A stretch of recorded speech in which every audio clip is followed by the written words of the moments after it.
Assalamualaikum warahmatullahi wabarakatuh.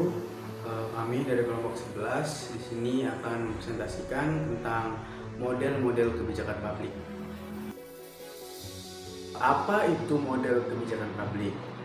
Jadi, model kebijakan publik adalah suatu kerangka kerja konseptual yang digunakan untuk memahami, menganalisis, dan merancang kebijakan-kebijakan yang diterapkan oleh pemerintah atau entitas lainnya dalam mengatasi rangka masalah sosial, ekonomi, politik, atau lingkungan tertentu.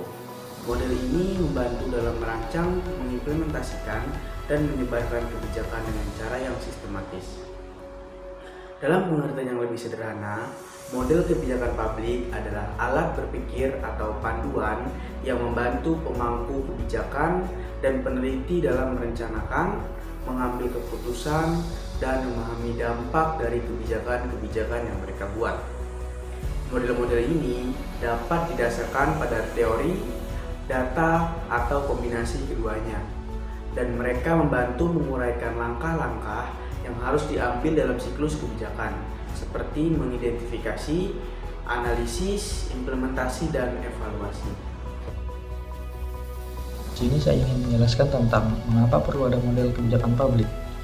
Adanya kebutuhan untuk mengatur dan menjalankan berbagai kebijakan yang dapat mempengaruhi masyarakat secara luas. Model ini memberikan kerangka kerja yang sistematis untuk merumuskan, menerapkan, dan mengevaluasi kebijakan publik guna mencapai tujuan yang ditetapkan. Model kebijakan publik juga membantu dalam proses pengambilan keputusan yang lebih transparan dan akuntabel. Dengan memiliki model yang jelas, kebijakan yang dihasilkan dapat dipertanggungjawabkan kepada masyarakat dan dapat dukungan yang lebih luas. Selain itu, model kebijakan publik dapat membantu dalam analisis dampak dan risiko dari kebijakan yang akan diambil. Dengan melakukan analisis yang mendalam, kebijakan yang dihasilkan dapat lebih terencana dan dapat menghindari dampak yang tidak diinginkan. Model ini juga dapat membantu dalam mengoptimalkan sumber daya yang ada dan mencapai hasil yang efektif dan efisien. Dengan adanya model yang terstruktur, penentuan prioritas dan alokasi sumber daya dapat dilakukan secara lebih bijak dan tepat. Secara keseluruhan, model kebijakan publik perlu ada untuk mengatur dan memastikan bahwa kebijakan yang diimplementasikan dapat menghasilkan dampak yang positif bagi masyarakat dan mencapai tujuan yang diinginkan. Baik, di sini saya akan menjelaskan apa tujuan adanya berbagai model kebijakan publik. Tujuan adanya berbagai model kebijakan publik adalah sebagai berikut. 1. Meningkatkan efektivitas model kebijakan publik yang membantu pemerintahan atau membuat kebijakan dalam merencanakan dan melaksanakan kebijakan yang lebih efektif dalam mencapai tujuan yang diinginkan. 2. Meningkatkan transparansi model kebijakan publik yang membantu meningkatkan transparansi dalam proses pengambilan keputusan publik. 3. Meningkatkan akuntabilitas model kebijakan publik juga membantu meningkatkan akuntabilitas dalam proses pengambilan keputusan publik. 4. Minimalkan risiko model kebijakan publik yang membantu dalam minimalkan risiko yang terkait dengan pengambilan keputusan publik. Dengan menggunakan model keputusan dapat diuji untuk memahami implikasi dan dampaknya sebelum kebijakan diterapkan secara luas. 5. Meningkatkan partisipasi dan keterlibatan masyarakat. Model kebijakan publik juga dapat digunakan untuk meningkatkan partisipasi dan keterlibatan masyarakat dalam proses pengambilan keputusan publik.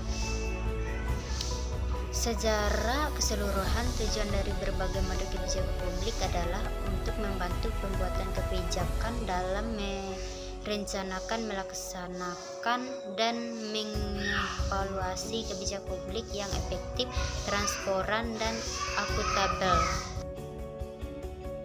Di sini saya akan menyebutkan model-model kebijakan publik, yaitu yang pertama pengertian model, yang kedua model rasional, yang ketiga model instrumental, yang keempat model mixing scanning, dan yang terakhir model Verbeeken.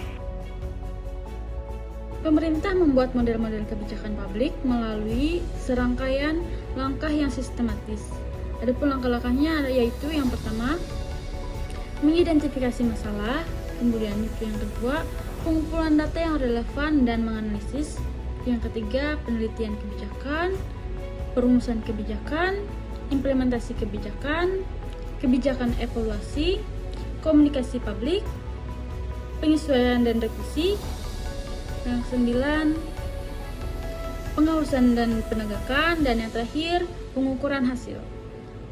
Proses ini kompleks dan melibatkan banyak pemangku kepentingan serta perubahan yang berkelanjutan seiring berjalannya waktu. Kemudian, model-model kebijakan publik haruslah fleksibel dan responsif terhadap perubahan dalam masyarakat dan lingkungan politik. Saya akan menjelaskan penerapan model-model kebijakan publik kepada masyarakat melibatkan serangkaian langkah. Berikut adalah beberapa tahapan umum, yaitu yang pertama analisis kebutuhan, yang kedua pengembangan kebijakan, yang ketiga konsultasi publik, yang keempat rancangan kebijakan, yang kelima persetujuan atau tujuan, yang keenam implementasi, yang ketujuh evaluasi dan pemantauan, yang ke-8 koreksi dan penyesuaian, yang ke-9 edukasi publik, yang ke-10 partisipasi masyarakat, yang ke-11 transparansi dan akuntabilitas, lalu yang ke-12 evaluasi berkelanjutan. Dari poin-poin tersebut terdapat kesimpulannya yaitu setiap tahapan ini harus dilakukan dengan cermat dan berdasarkan prinsip-prinsip demokrasi, partisipasi publik dan keadilan. Selain itu, komunikasi yang baik dengan masyarakat dan pemangku kepentingan sangat penting untuk memastikan kebijakan publik dapat berjalan dengan sukses. Adapun peran masyarakat dalam model kebijakan publik yang dibuat pemerintah yaitu 1. Menyampaikan secara langsung terkait saran, kritik, usulan atau saran kepada wakil pemerintah di daerah. 2. Menyampaikan ide di media massa, misalnya surat kabar, jejaring sosial, blog, dan sebagainya. Biasanya ide ini disampaikan dalam rubrik opini. Ketiga, ikut berkomentar dalam acara di forum-forum, misalnya acara diskusi yang ditayangkan di televisi dan radio. Yang keempat, menyampaikan pendapat melalui seminar atau lokarya yang dilaksanakan oleh pemerintah swasta, lembaga pendidikan atau lembaga kemasyarakatan. 5. Bergabung dalam lembaga swadaya masyarakat atau LSM. Pada umumnya di sebuah LSM akan dibentuk perwakilan yang nantinya dapat diutus untuk melakukan usulan secara resmi ke pemerintah. Yang keenam, melakukan aksi demonstrasi secara benar, baik dan beretika. Dengan demonstrasi, kita bisa menarik perhatian masyarakat maupun pemerintah untuk menanggapi tuntutan masyarakat.